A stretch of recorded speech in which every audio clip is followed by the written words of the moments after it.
Guys, welcome to another video. This one's gonna be a little bit different than it normally is. I'm just gonna give you an update on what's going on in my life because everything is changing and it's all just gonna be different. You're probably all here because you know this car. I spent a lot of time doing it. You could consider it my life's work. Maybe that's a little extensive. As we go through life, we advance, we go through different stages and we progress, and it's called going through life. I'm at one of those positions where I'm like, going to the next stage, the next phase.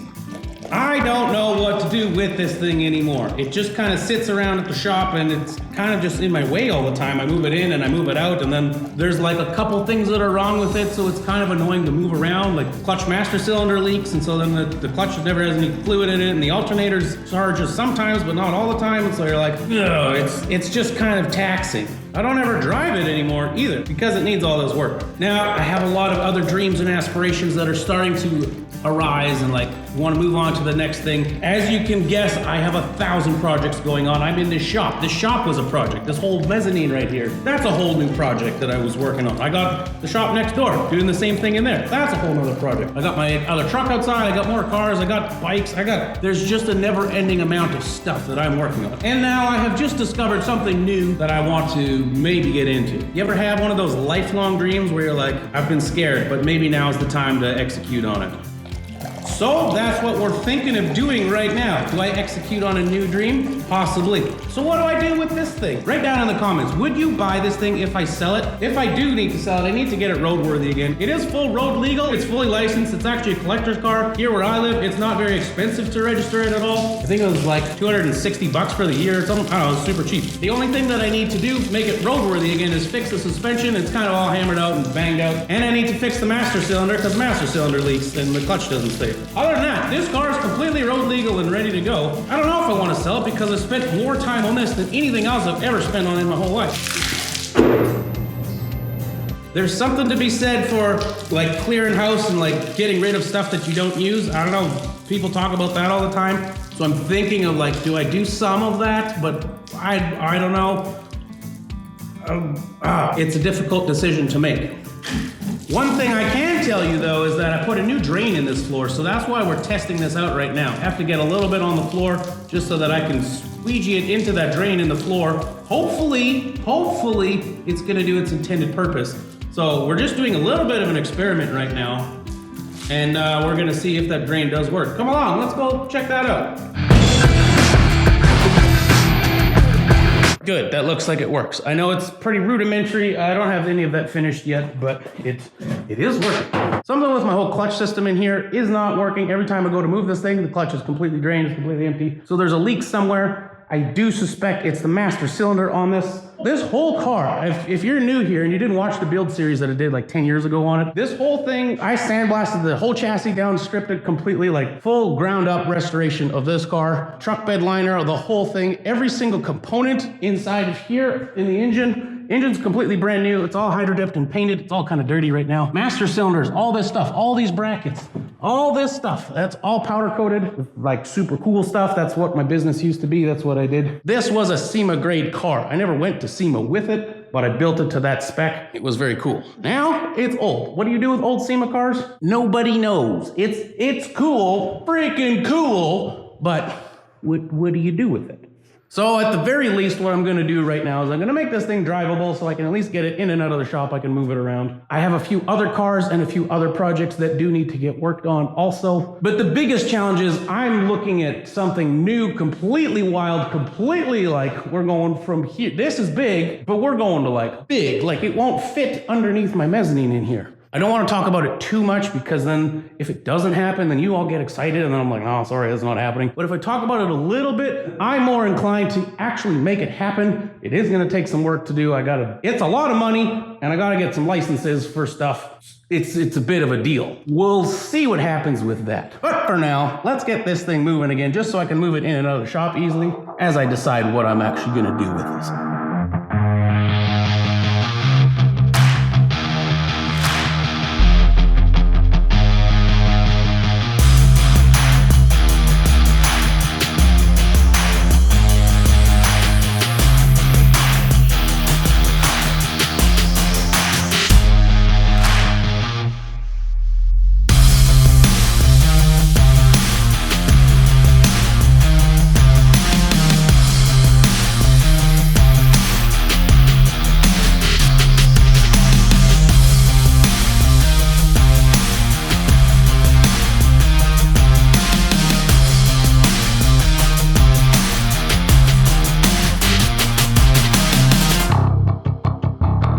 Yeah, I'm getting annoyed already because now one of the bolts is stripped and it's in the wrong spot. Of course, it's always in the wrong spot. Getting it out, not fun. I'm gonna fight with this for a little while because I don't even know if this is what's broken right now.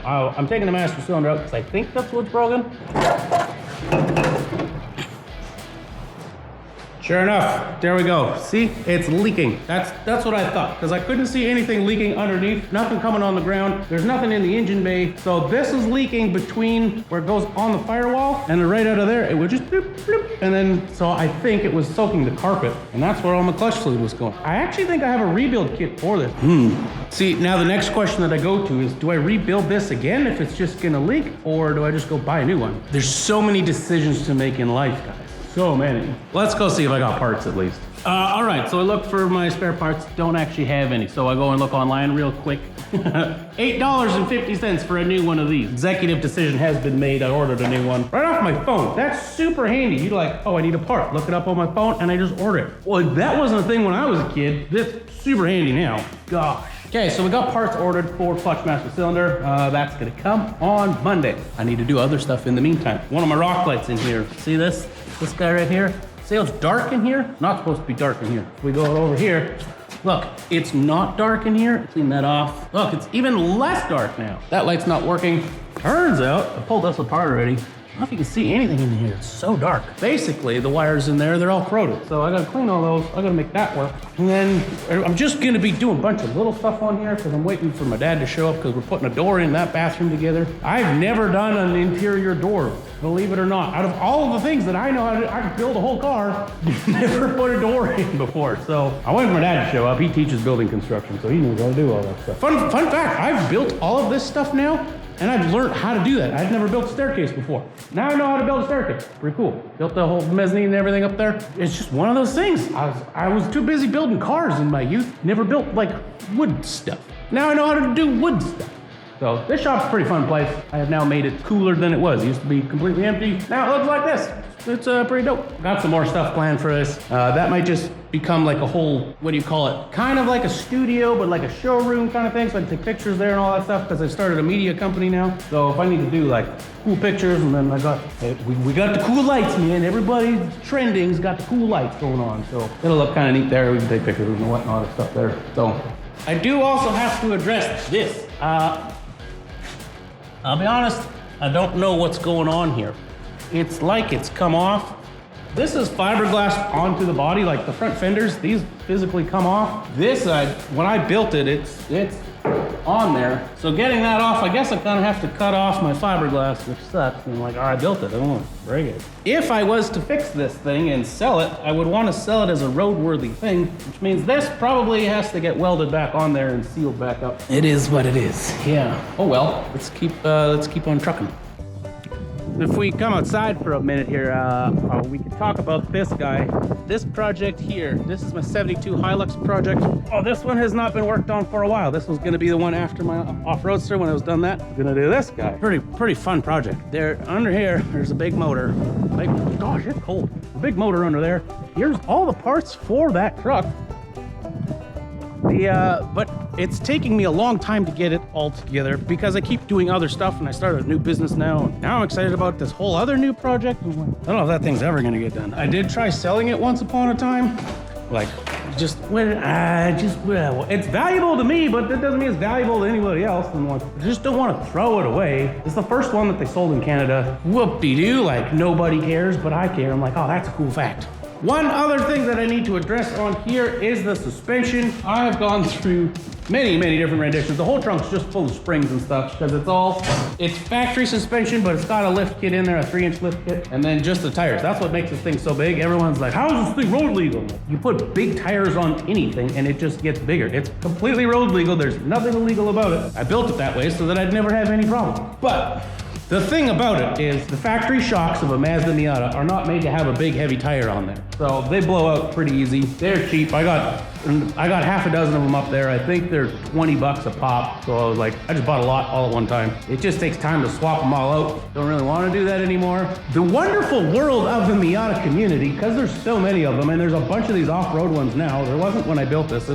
There was maybe 3 of us that built them 10 years ago. Now there's tons of them. People have figured out you can take parts from like a Toyota 4Runner and then springs from a Honda Accord or something. You mix, mash all that together, and then you can get a lift kit, but you get longer travel.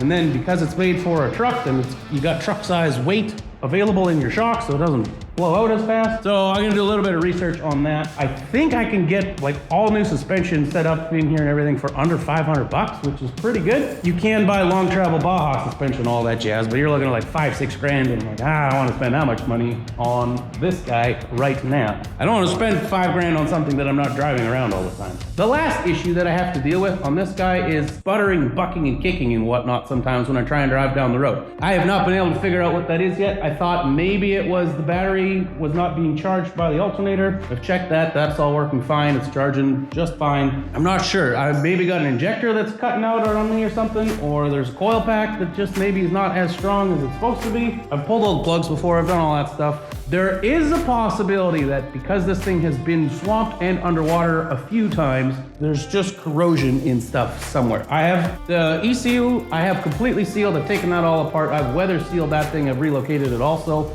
That should not be a problem. Doesn't mean that it's not a problem, but it shouldn't be a problem. I don't know. That one's gonna be the hardest one to find.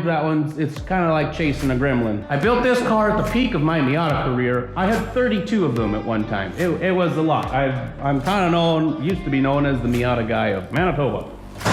So this car was actually built out of 4 different cars, and I just pieced it all together. There's a possibility there that there's just some wiring stuff that just needs to get looked at, readdressed. It's 10 years old, it's been swamped a bunch of times. That's what happens. That's called off-roading when you build your own stuff, and it's all part of the fun. It's a big giant puzzle, right? So that's pretty much where we're at with this thing. I want to get it back together so that it's mobile. I can at least drive it in and out of the shop. I can get it around. I don't know if I want to sell it. I'm just, yeah, I have about 3,000 hours into this build. I know I'm not getting the money back that I put into this thing, not even close to that. Would you sell this if you needed room for other bigger, better future things? I don't know, let me know. Guys, thanks for watching. Hit the like button, helps out me a whole bunch. Subscribe if you want to see what else is coming down the pipe. I got more stuff going on. Head over to my other channel, Eppic Media. I got lots of blue collar stuff on there, construction stuff, excavators, heavy equipment, all that kind of cool stuff. Lots and lots of stuff over there. I'm going real hard on the Eppic Media stuff right now. I want that to be my main source of income, and then this will be kind of my background stuff, where we're doing a switcheroo. So Eppic Industries is my automotive shop, my main source of income right now. Trying to switch over to the Eppic Media being my main source. Because being a mechanic, I've done it for a long time now. My body's starting to break down. I can't work like I used to, and I'm damaged and hurt all the time. So just trying to pivot a little bit. Just a little pivot. It is what it is. Whatever. Thanks for watching, guys. We'll see you on the next one. Have a good one.